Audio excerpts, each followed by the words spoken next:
Oi galera, eu sou a Fernanda, tenho 20 anos, moro em Pirapora, Minas Gerais, cidade banhada pelo Rio São Francisco. Aqui eu trabalho, sou caixa de uma loja e estou me inscrevendo pelo BBB pela segunda vez. A primeira vez foi ano passado e quero muito participar. Eu sou uma pessoa divertida, brincalhona, brinco com todos e o meu objetivo dentro da casa é ser eu mesmo, realizar o meu sonho e conseguir ganhar o prêmio para poder ajudar minha família. Eu sou bem tranquila, tipo mineirinho mesmo, bem tranquila, só que eu vou guardando, aí chega uma hora que eu explodo.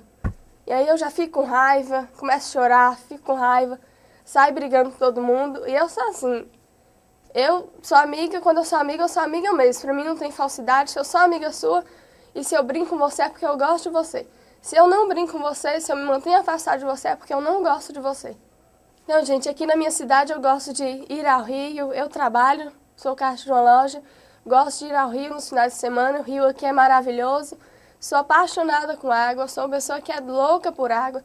Aqui na cidade tem o vapor Benjamin Guimarães, que é o único vapor movido a lenha que existe no mundo, e nós temos o privilégio de tê-lo aqui em nossa cidade.